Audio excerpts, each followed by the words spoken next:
एक कहानी अपने साथ कथानक, संवाद, चरित्र, देशकाल, वातावरण, भाषा, शैली, शिल्प के साथ उद्देश्य लेकर आती है।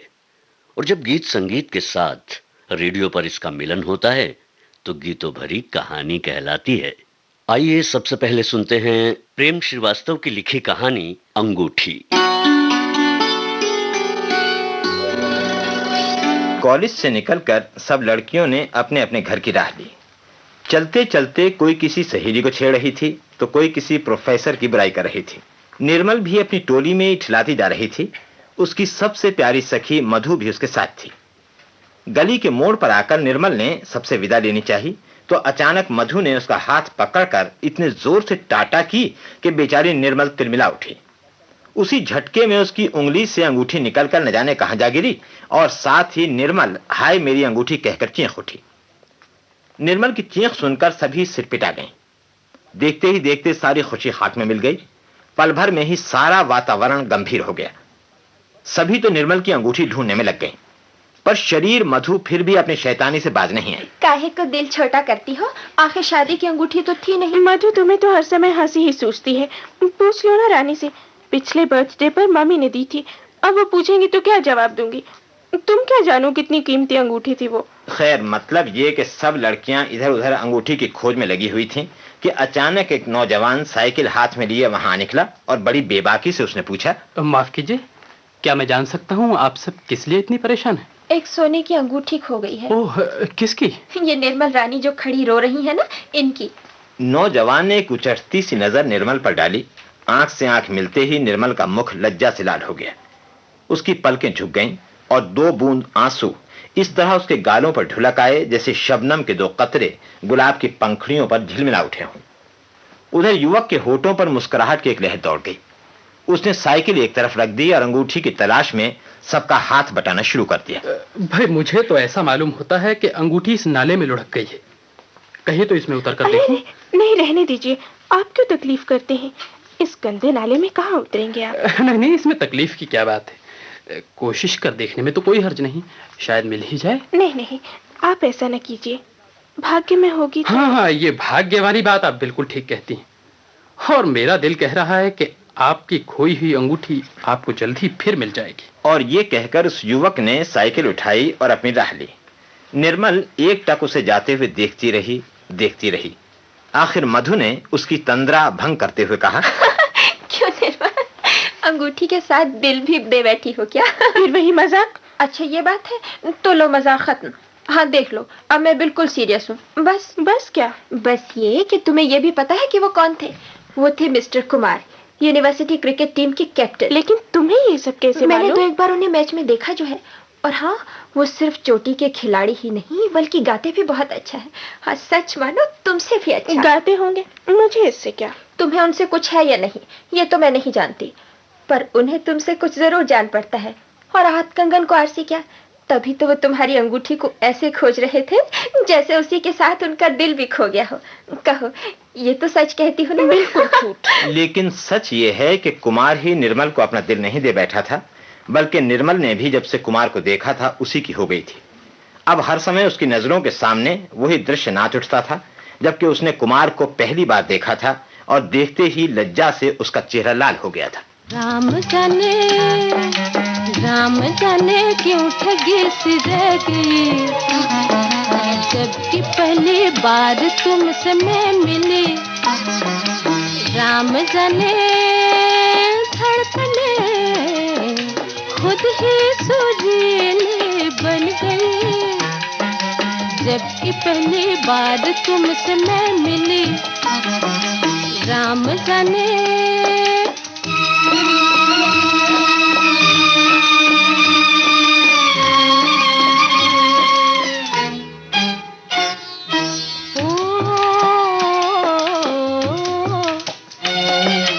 अधर पे मुस्कान की आंखें हंसी, इनका बोलों पर खुशी शर्मा गई।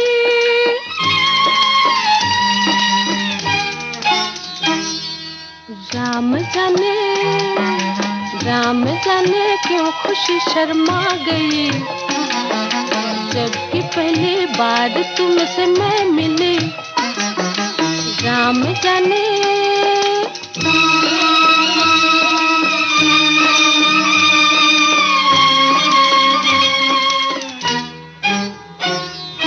पाँव धरती पे रहे पर मैं उड़ी,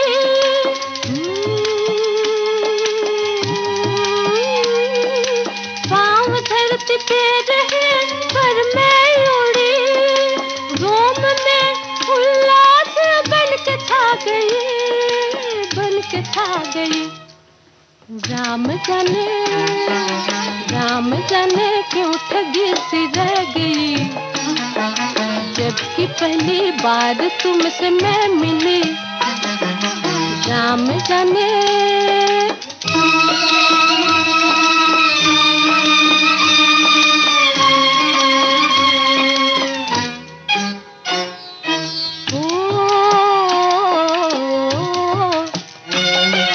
हाथ कांपे हृदय को थाम रहे, दूर दूर थी निकट में आ गई।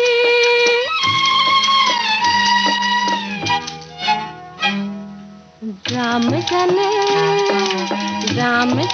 क्यों निकट में आ गई, जबकि पहली बार तुमसे मैं मिली, राम जाने। धड़कने खुद ही सुरीली बन गई, जबकि पहली बार तुमसे मैं मिली, राम जाने। हाँ, तो मतलब ये कि निर्मल ने कुमार को सिर्फ एक बार देखा था, लेकिन अब उसका जी चाहता था कि उसे बार बार देखे, जी भरकर देखे, उसके पास 2 घड़ी बैठे, उससे 2 बातें करे। अपनी इसी इच्छा की पूर्ति के लिए अब वो मैच भी देखने लगी। मधु से उसने सुन रखा था कि कुमार खिलाड़ी ही नहीं, एक अच्छा गायक भी है, मगर वो उससे मिले तो मिले कैसे? वो नहीं चाहती थी कि किसी को उसकी मोहब्बत का पता चले। आखिर एक दिन उसे एक ऐसा मौका मिल ही गया जिसकी वो तलाश में थी। जी हाँ, बात यूं बनी कि कॉलेज में नाटक खेला जा रहा था, जिसमें कुमार हीरो का पार्ट कर रहा था और मधु की सखी इंदु थी उस नाटक की हीरोइन। बस फिर क्या था, अंधा क्या चाहे 2 आंखें। मधु के साथ निर्मल भी ड्रामे में पहुंच गई, जहां उसे कुमार को जी भरकर देखने का ही मौका नहीं मिला, बल्कि उसके कानों को भी वो रस मिल गया जिसके लिए वो न जाने कब से तरस रहे थे। कुमार इंदु के साथ गा रहा था, ये मधुर मिलन की रात, कहीं तुम खो न जाना, कहीं तुम खो न जाना। ये मधुर मिलन की रात,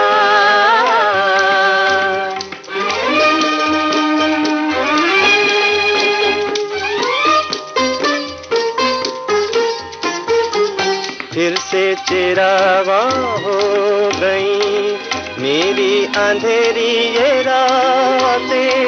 कह दो ये वीरानियों से, सुने बहारों की बातें। तकदीर ने अपने हाथों लिखा नया ये फसाना। ये मधुर मिलन की रात, सजन तुम खो न जाना, सजन तुम खो न जाना। ये मधुर मिलन की रात, कहीं तुम खो न जाना, कहीं तुम खो न जाना। ये मधुर मिलन की रात।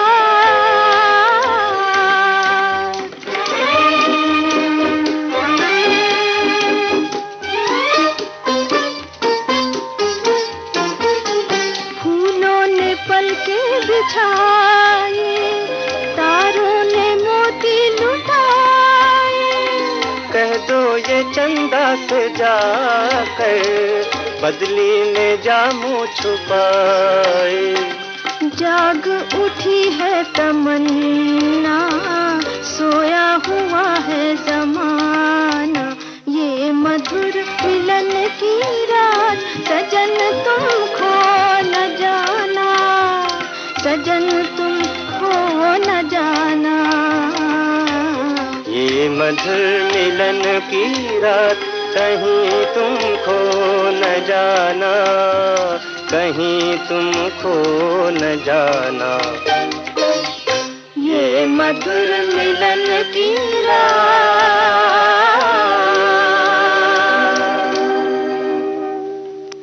नाटक समाप्त होने पर मधु निर्मल को लेकर अपनी सहेली इंदु को बधाई देने स्टेज पर गई तो वहीं मिल गया कुमार।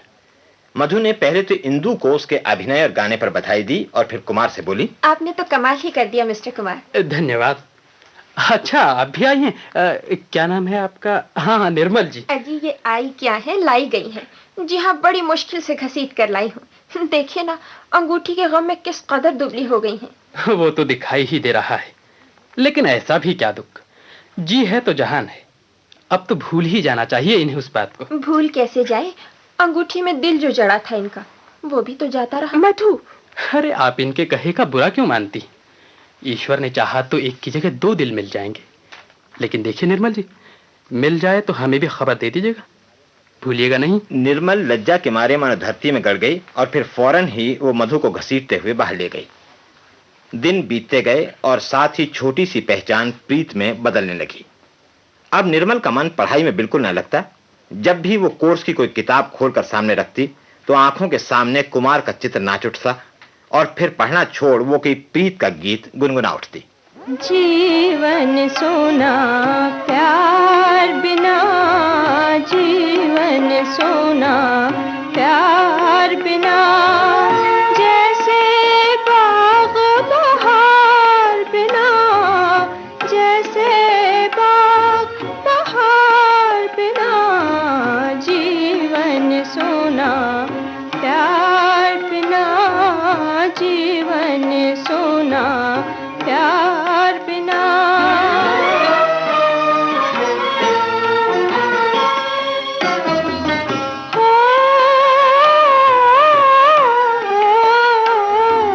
चाँद चमकते ही पूनों का, चाँद चमकते ही पूनों का, जाता डोल जिया लहरों का, जाता डोल जिया लहरों का।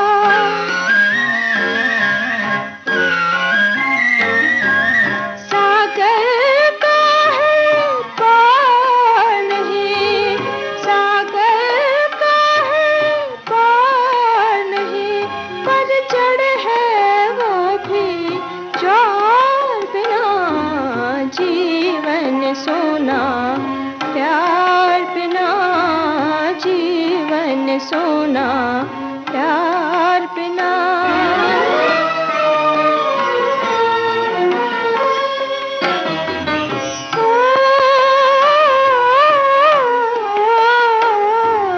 जुड़ते जो ना प्रीत के मेले, जुड़ते जो ना प्रीत के मेले, कैसे जीते प्राण अकेले, कैसे जीते प्राण अकेले।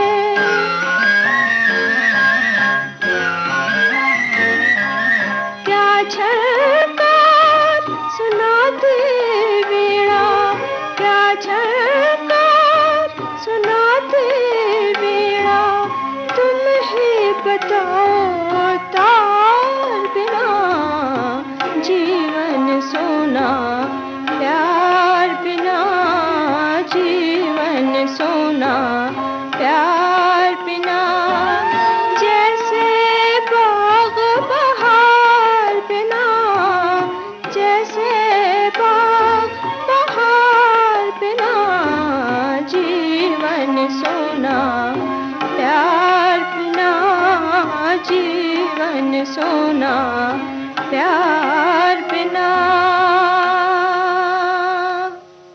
और जब प्रीत का रंग और गहरा होता गया तो प्रीत घुटन में बदलने लगी। निर्मल की समझ में कुछ नहीं आता था कि वो क्या करे, किससे कहे।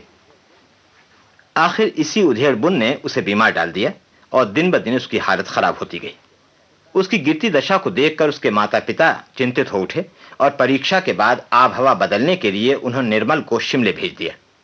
निर्मल जाना नहीं चाहती थी, लेकिन माँ बाप की मर्जी के सामने उसकी एक न चली। शिमले पहुंचकर वहां की ठंडी हवा उसके मन को जरूर कुछ हल्का कर सकी, लेकिन कुमार की याद को वो अपने दिल से न भुला सकी। जब आकाश पर बादल छा जाते तो वो उनसे यही कह उठती कि आरे बादल आरे, आरे बादल आरे, आरे बादल आरे, निस दिन बहता नीर नयन से, निस दिन बहता नीर नयन से, तू भी अश्रु बहारे, आरे बादल आरे, आरे बादल आरे।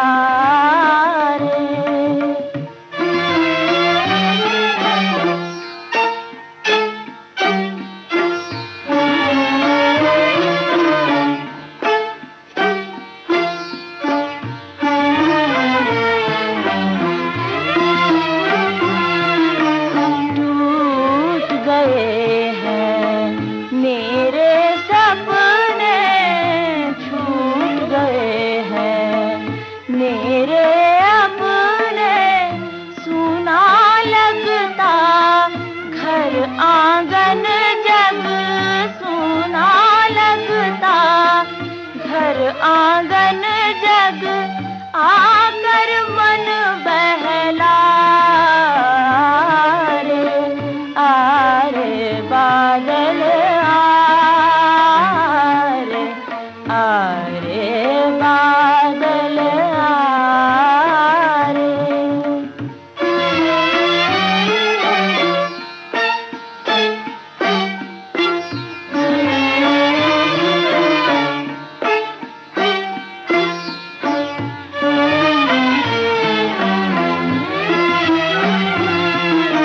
राह देखती प्यासी आंखें, थकी गगन में मन की पाखें, आशा के झूले पर हौले, आशा के झूले पर हौले, बादल मुझे झुला रे, आरे बादल आरे, आरे बादल आरे। कुछ दिनों बाद निर्मल को मधु के पत्र से पता चला कि उसके माता पिता ने कहीं उसकी शादी तय कर दी है, और यह अशुभ समाचार सुनते ही निर्मल के दुख का ठिकाना न रहा। पर बेचारी क्या करती। शादी से कोई 2 दिन पहले वो वापस माता पिता के पास बुला ली गई, और फिर जो होने को मंजूर था वही होकर रहा। यानी उसके दरवाजे पर शहनाई बज उठी और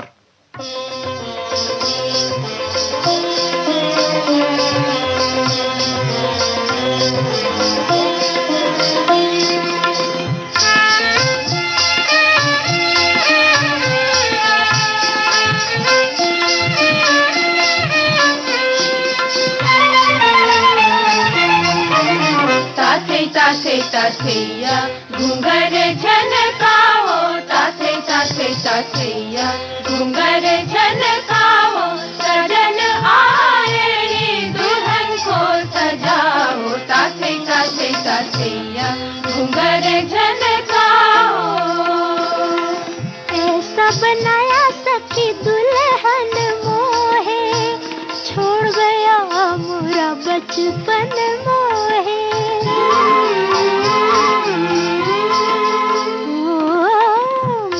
छुटेगा मोरा मन घबरा रे, कैसे मैं जाऊं सखी कोई समझा रे। सज धज के बन ठन के जारी जारी घर साजन के, काहे छेड़त मोहे सखी आज न सताओ न सताओ न सताओ। घूंघर झनकाओ ताथे ताथे ताथैया घूंघर झनकाओ।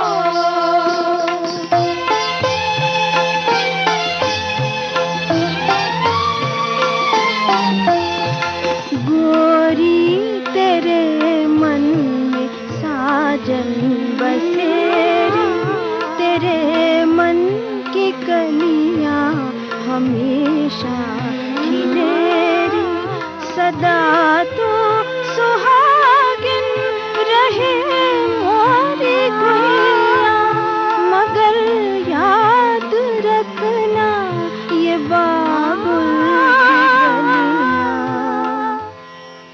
की गलियां। घुंगर झनकाओ ताते ताते तातैया, घुंगर झनकाओ। छन के पायल मोरी खन के कंगनवा, रंग भरे सपनों में झूले मोरा मनवा।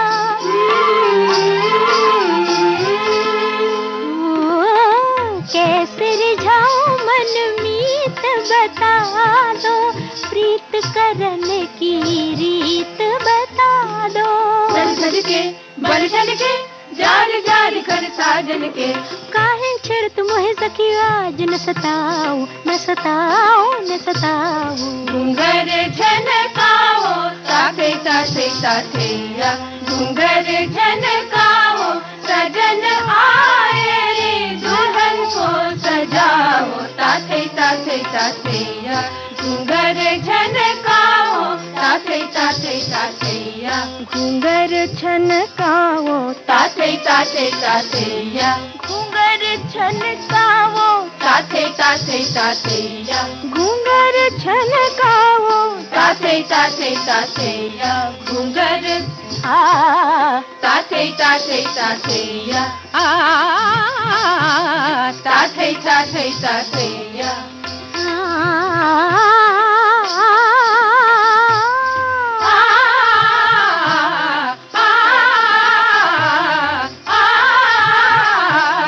ताते ताते तातैया, घुंगर झनकाओ।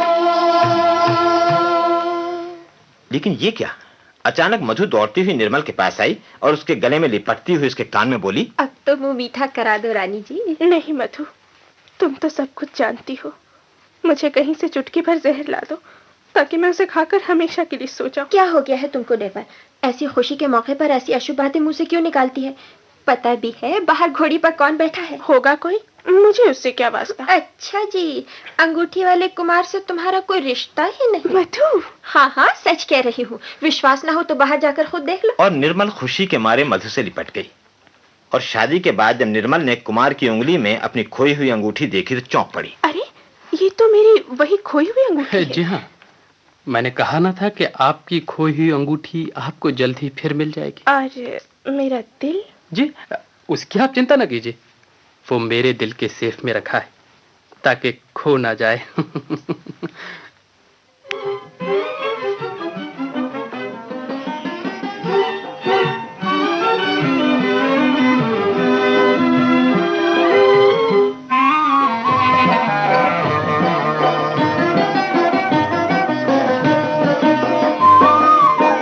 जीती तुम हारा मैं, अब तो प्रिय बोल दो, ओ प्रिय बोल दो। जीते तुम हारी मैं, जीते तुम हारी मैं, तुम तो अनमोल हो।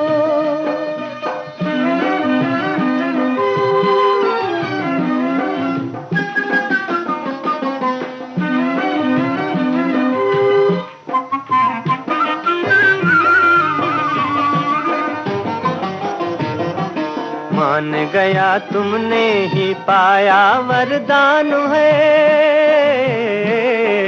भक्ति भरी पूजा का तुमको अभिमान है। सब कुछ स्वीकार मुझे, अब तो प्रिय बोल दो, मन में रस घोल दो। जीते तुम हारी मैं, अब तो अनमोल हो।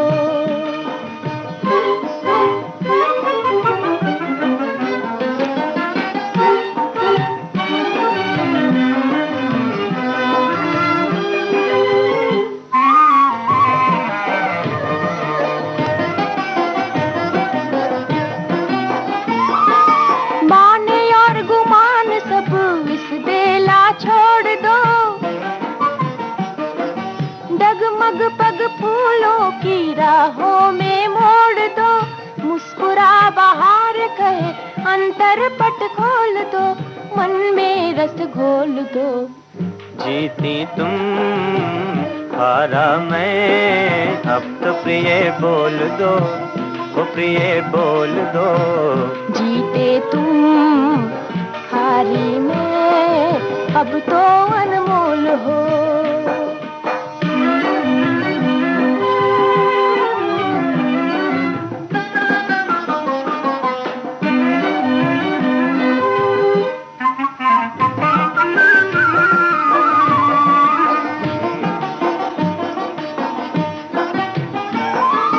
जाने दो छोड़ो भी, हमने तो प्यार किया, नैनों से प्राणों पर जीवन बलिहार किया। एक रहे दो बनकर ऐसा व्यापार किया, ऐसा व्यापार किया। जीती तुम हारा मैं, अब तो प्रिय बोल दो, ओ प्रिय बोल दो। जीते तुम हारी मैं, जीते तुम हारी मैं, अब तो अनमोल हो। ये थी प्रेम श्रीवास्तव की लिखी हुई कहानी अंगूठी। सूत्रधार और प्रस्तुतकर्ता थे B.N. मित्तल। इस कहानी में जिन कलाकारों ने अभिनय किया, भूमिका सहित उनके नाम इस प्रकार हैं: निर्मल रश्मि प्रभा, मधु प्रभा शर्मा और कुमार राजगुप्त राजीव।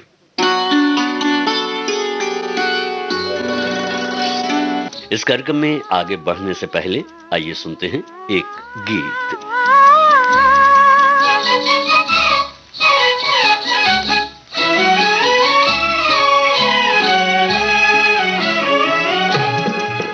मेरे मन का बावरा पंछी क्यों बार बार डोले, मेरे मन का बावरा पंछी क्यों बार बार डोले। अखियों में आज किसका रह रह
अब प्रस्तुत है केदार शर्मा की लिखी कहानी लगन।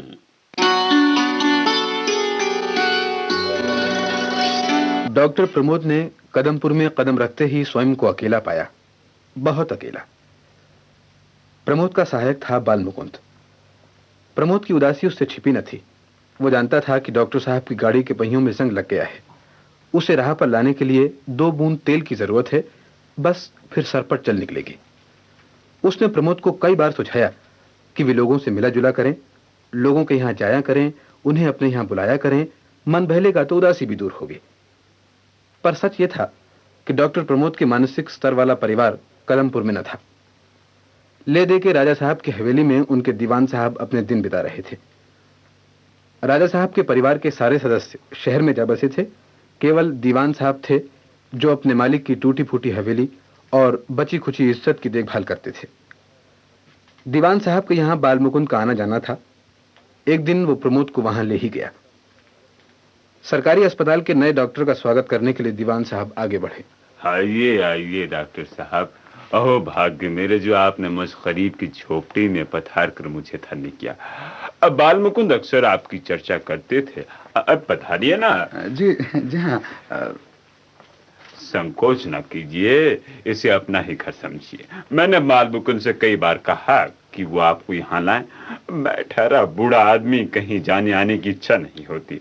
और फिर पिछली जिंदगी कुछ इस तरह बीती है कि कहीं जाने आने के बजाय घर पर रहकर मेहमानों का स्वागत करना ही अच्छा लगता है। जी हाँ, बाल मुकुंद से ही पता चला कि आप राजा साहब की इज्जत को अब भी संभाले हुए हैं। हाँ, वो मेरे मालिक थे, मैंने उनका नमक खाया है, उनकी आन को कैसे मिटने दूं।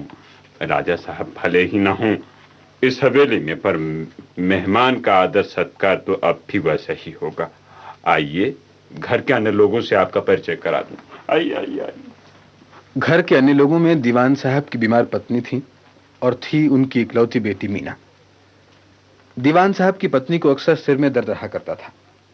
वो अपनी पत्नी की इस बीमारी से बड़े चिंतित रहते थे, जबकि उनकी पत्नी को और ही चिंता थी। उन्हें चिंता थी अपनी इकलौती बेटी मीना की जिद के कारण, जो शहर के किसी अच्छे संगीत विद्यालय में जाकर अपना संगीत का अभ्यास बढ़ाना चाहती थी। इस कस्बे में रहते हुए भी उसने किसी प्रकार संगीत में बुनियादी शिक्षा प्राप्त कर ली थी और अब हर समय यही जिद करती थी कि उसके माता पिता उसे शहर के संगीत विद्यालय में भर्ती करा दें। दीवान साहब चुप थे, एक तो आर्थिक स्थिति के कारण और दूसरे ये हवेली न छोड़ने की वजह से। लेकिन इस चुप्पी के बावजूद भी वो किसी न किसी तरह मीना के शौक को बढ़ावा ही दिया करते थे।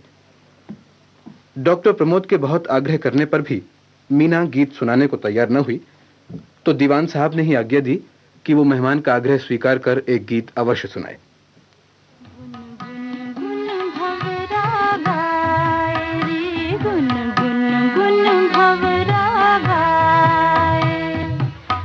आई बहार पर 16 सिंगार डार, झूमे पात लहराए तरसाए सखी। आई बहार पर 16 सिंगार डार, झूमे पात लहराए तरसाए सखी। आम की डार कोयलिया बोले, आम की डार कोयलिया बोले, बिरहाय बन सताए, बिरहाय बन सताए, नहीं आए रे हाय रे मन भाए रे, गुन गुन गुन भवरा गाए रे, गुन गुन गुन भवरा गाए।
गुनगुन गुन भंवरा गाए, गुनगुन गुन भंवरा गाए, गुनगुन गुन भंवरा गाए।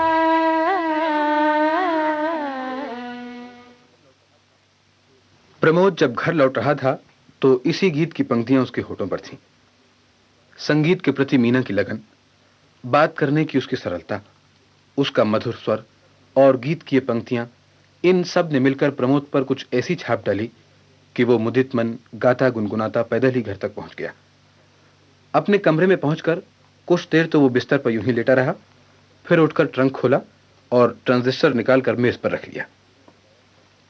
काश मीना का गाया हुआ ये गीत वो ट्रांजिस्टर पर दोबारा सुन सकता। ऐसे ही ख्यालों में खोकर उसे ये सुध भी न रही कि कब उसने ट्रांजिस्टर का स्विच ऑन कर दिया है।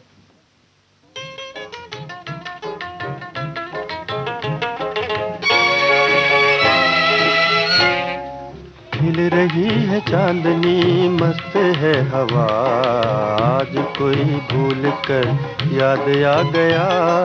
खिल रही है चांदनी, मस्त है हवा, आज कोई भूल कर याद आ गया।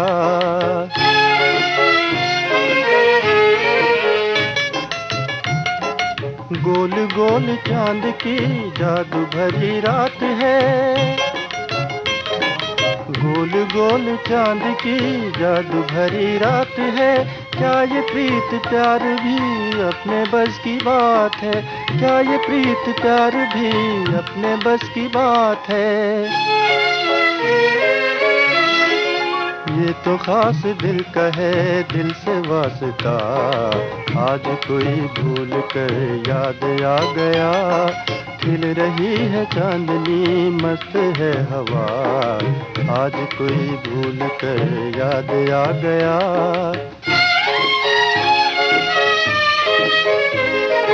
चांद को गुरूर है, उसके पास नूर है। चांद को गुरूर है, उसके पास नूर है। मुझको नाज किस पे हो जिसका चांद दूर है, मुझको नाज किस पे हो जिसका चांद दूर है। दिल को दर्द ने दिया एक चैन सा, आज कोई भूल कर याद आ गया। खिल रही है चांदनी, मस्त है हवा, आज कोई भूल कर याद आ गया।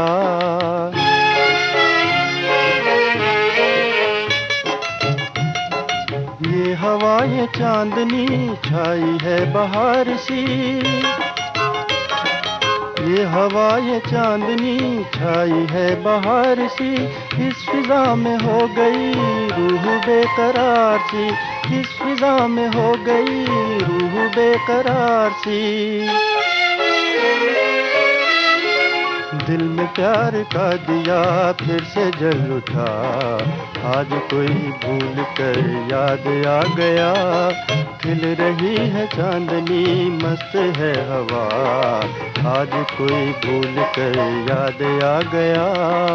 आज कोई भूल कर याद आ गया, आज कोई भूल कर याद आ गया। प्रमोद पहले तो सप्ताह में 1 या 2 बार ही दीवान साहब की हवेली जाया करता था, लेकिन अब लगभग हर रोज ही उसका एक चक्कर लग जाता था। दीवान साहब की पत्नी की बीमारी को दूर करने की पूरी जिम्मेदारी उसने अपने ऊपर ले ली थी। दीवान साहब उसका बड़ा एहसान मानते, मीना उसका बड़ा आदर करती। इधर अपनी माता के स्वास्थ्य में सुधार देखकर मीना की हिम्मत भी बढ़ गई थी और उसने नए सिरे से अपनी जिद पर जोर देना शुरू कर दिया था। एक दिन खाने के बाद शतरंज खेलते समय दीवान साहब ने अपनी चिंता प्रकट की। डॉक्टर साहब, मीना की ये जिद उसकी माँ की जान लेकर ही छोड़ेगी। मैं जानता हूँ मेरी बेटी कोई ऐसी जिद नहीं कर रही जो दुनिया से निराली हो। मैंने तो उसकी इससे बड़ी बड़ी बातें पूरी की है, पर अब ये समय नहीं रहा, मजबूरी जो है। तो आप मीना की इस लगन में बाधा नहीं पहुंचाना चाहते? है तो ये सच्ची लगन ही, मैं समझता हूँ, पर वक्त ने इसे जिद बना दिया है और उसकी माँ इस जिद से कितनी परेशान है आप तो जानते ही हैं। वो किसी की सुनती भी तो नहीं। तो अगर आप इजाजत दें तो मैं मीना से बात करूं? हाँ कर देखिए, शायद आपकी बात मान जाए। और अवसर देखकर प्रमोद ने जब इस विषय पर मीना से बात करनी चाहिए तो लाख चाहने पर भी वो ढंग से बात शुरू न कर सका। मीना, तुम्हारे पिताजी तुम्हारी जिद के कारण बहुत परेशान हैं। संगीत सीखने की इस लगन को आप भी जिद कहते हैं डॉक्टर साहब? नहीं, मैं नहीं कहता, तुम्हारे पिताजी भी नहीं कहते। माताजी की बीमारी के कारण ही परेशानी है, तुम तो समझती हो। हाँ समझती हूँ, लेकिन क्या आप समझते हैं कि लगन की ये ज्योति बुझ जाने के बाद मेरी जिंदगी में कुछ बाकी रह जाएगा? साधन न होने के बावजूद भी इस कदमपुर में रहते हुए मैंने जिस लगन से इतना अभ्यास किया है उसको यूं ही गंवा दूं। क्या आप मेरी मदद नहीं कर सकते? प्रमोद कुछ जवाब न दे सका। मीना को परास्त करने आया था और स्वयं परास्त हो चला। इतनी सरल, इतनी मधुर लड़की अपनी बात पर इतना दृढ़ रह सकती है। मीना के चरित्र की इस दृढ़ता ने उसे मुक्त कर लिया। कुछ दिन बाद ही मीना की सालगिरह थी। हमेशा की तरह इस बार भी दीवान साहब ने छोटी सी पार्टी का आयोजन किया था। आसपास के कुछ गिने चुने मेहमान आए हुए थे। मीना के संगीत के शौक से सभी परिचित थे, इसलिए सबने ही आग्रह किया कि मीना एक गीत जरूर सुनाए। खुशी के इस अवसर पर मीना अपने मेहमानों का आग्रह न टाल सकी।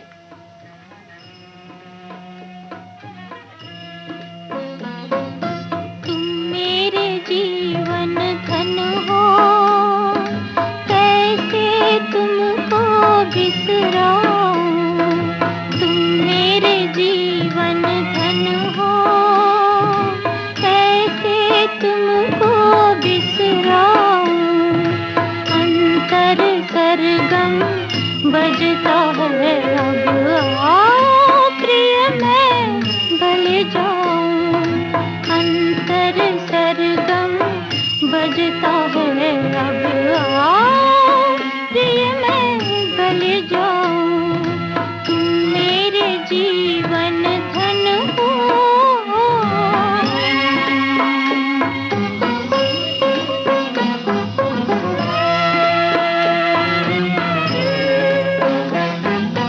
युगलोचन प्यासे है, दर्शन जीवन पाओ।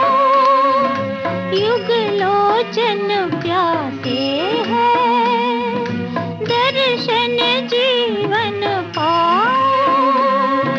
मन का उपवन खिल जाए, हर जन मन में मिल जाऊं।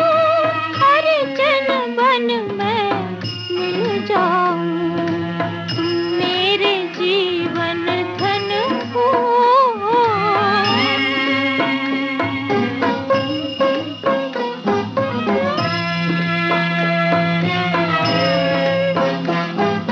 बिन प्राण नहीं काया, कब तक मैं भरमाऊं। बिन प्राण नहीं काया, कब तक मैं भरमाऊं। जो दिव्य ज्योति पा जाऊं, ये जन्म सफल कर जाऊं। ये जन्म सफल कर जाऊं। तुम मेरे जीवन धन हो, कैसे तुमको बिसराऊं।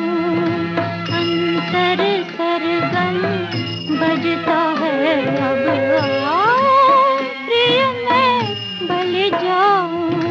तुम मेरे जीवन धन हो।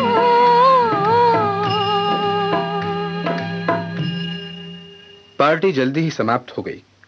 सारे मेहमान चले गए। केवल प्रमोद ही दीवान साहब के अनुरोध पर कुछ देर के लिए रुक गया। उस समय मीना और प्रमोद कमरे में अकेले थे। डॉक्टर साहब, दिन यूं ही बीतते जा रहे हैं। पिताजी से आपने बात की? वो तो तैयार है मीना, तुम्हारे कहने पर मैंने उनसे जोर देकर कहा था, पर तुम जानती हो तुम्हारी माताजी की बीमारी तुम्हारी राह रोके हुए है।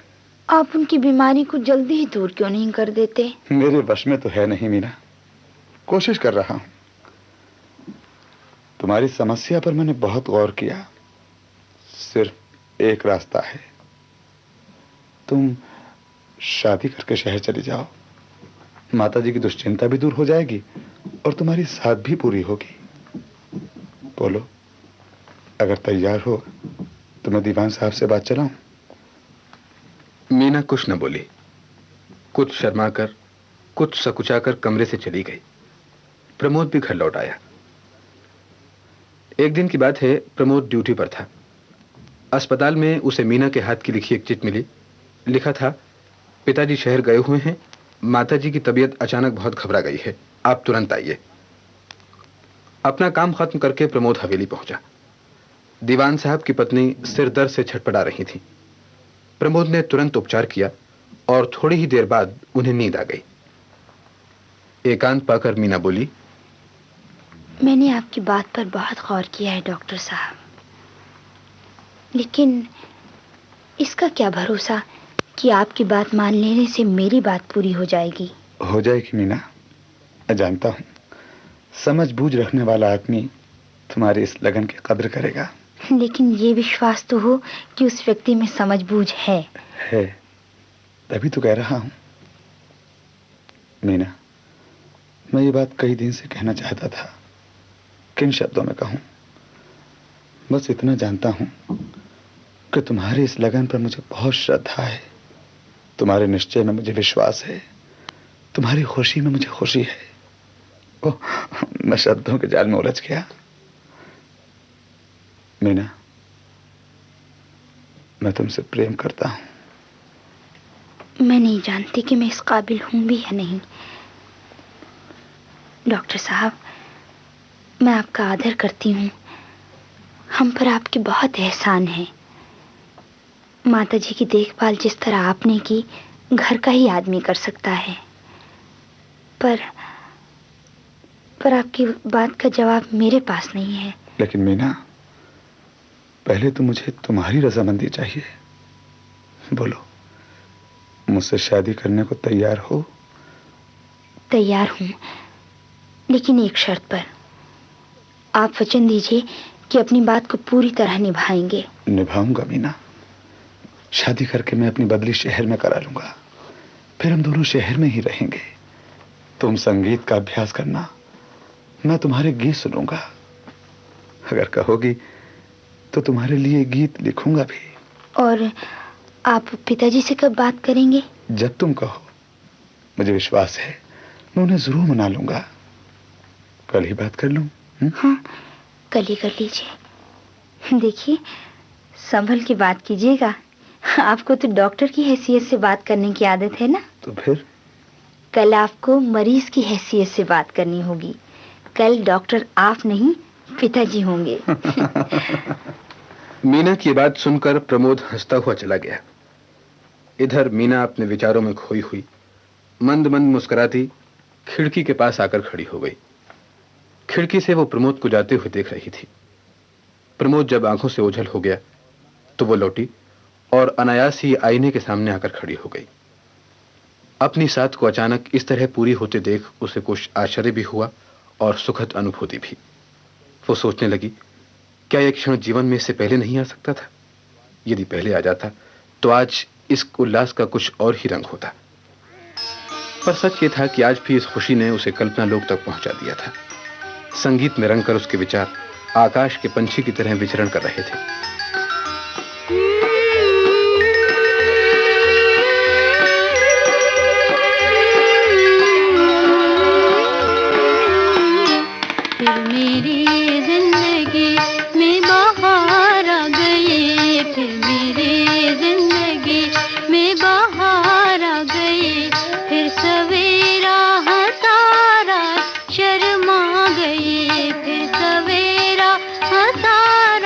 शर्मा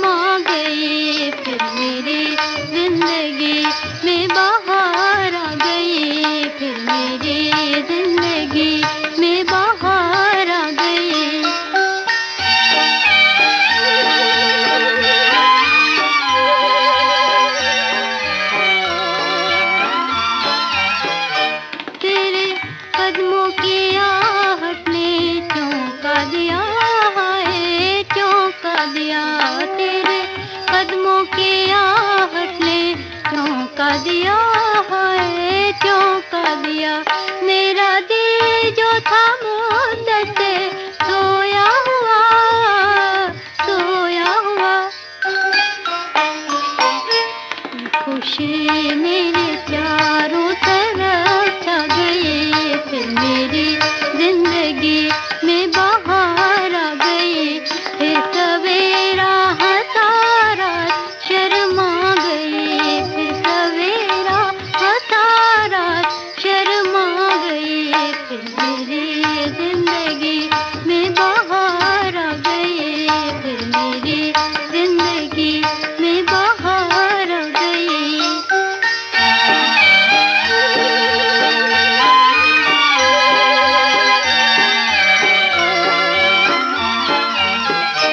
तेरी नजरों ने बख्शी तमन्ना गई, तेरी बातों से दिल की कली खिल गई। तेरी नजरों ने बख्शी तमन्ना गई, तेरी बातों से दिल की कली खिल गई। कोई खोई हुई चीज मैं पा गई, फिर मेरी जिंदगी में बाहर आ गई। फिर सवेरा हतारा शर्मा गई, फिर सवेरा हतारा शर्मा गई। फिर मेरी जिंदगी में बाहर आ गई, फिर मेरी जिंदगी में बाहर आ गई।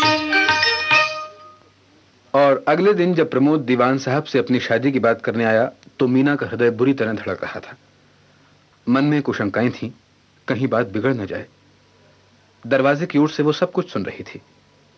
प्रमोद ने कुछ ऐसे ढंग से बात शुरू की कि दीवान साहब कुछ देर तक सोचते रहे, फिर बोले, डॉक्टर साहब, आप योग्य हैं, अच्छे ओहदे पर हैं और अब मेरे परिवार के अभिन्न अंग हैं। मेरी बेटी मीना की लगन को पूरा करने का जो पीड़ा आपने उठाया है उसके लिए मैं आपकी तारीफ करता हूं।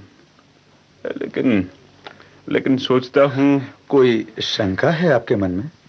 ठीक अभी, पर अब नहीं है। डॉक्टर साहब, मैं जिस वातावरण में रहा हूं उसमें जात पात को बहुत महत्व दिया जाता था, पर अब वो बंधन टूटते जा रहे हैं। अब मन के बंधन जो ठहरे, समाज से अलग पड़ा रहने वाला मैं बूढ़ा इन बंधनों की दुहाई देता अच्छा नहीं लगता।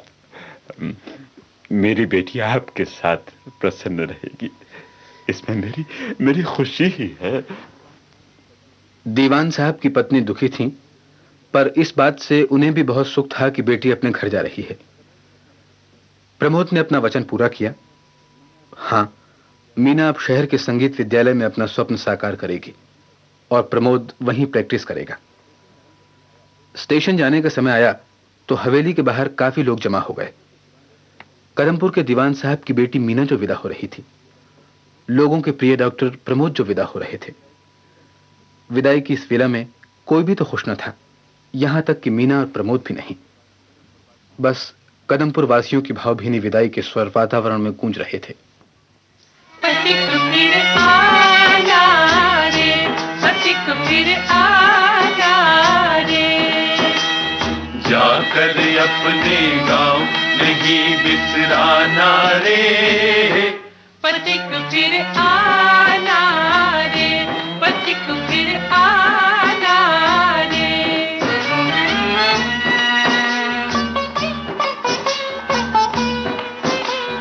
ओ परदेसी फूल न जाना, ये राहें न जानी। ओ परदेसी फूल न जाना, ये राहें अनजानी। जहाँ लिया था पंछी बनकर तुमने दाना पानी, जहाँ लिया था पंछी बनकर तुमने दाना पानी। आने से पहले पाती भिजवाना रे। पथिक फिर आना रे, पथिक फिर आना रे।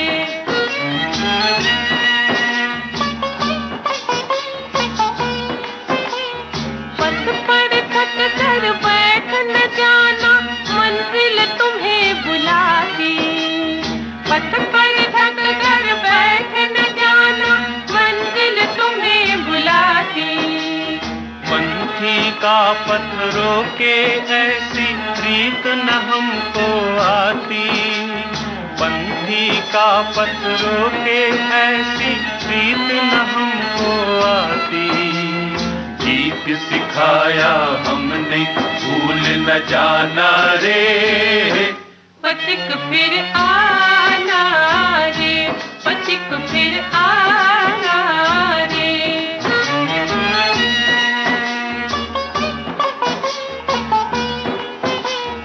इस जीवन की बड़ी डगर पर कितने राही आते, इस जीवन की बड़ी डगर पर कितने राही आते। आते हंसते नीर बहाते और छोड़ कर जाते, आते हंसते नीर बहाते और छोड़ कर जाते। दिया याद का दिया नहीं बुझाना रे, पथिक फिर आना रे, पथिक फिर आना रे।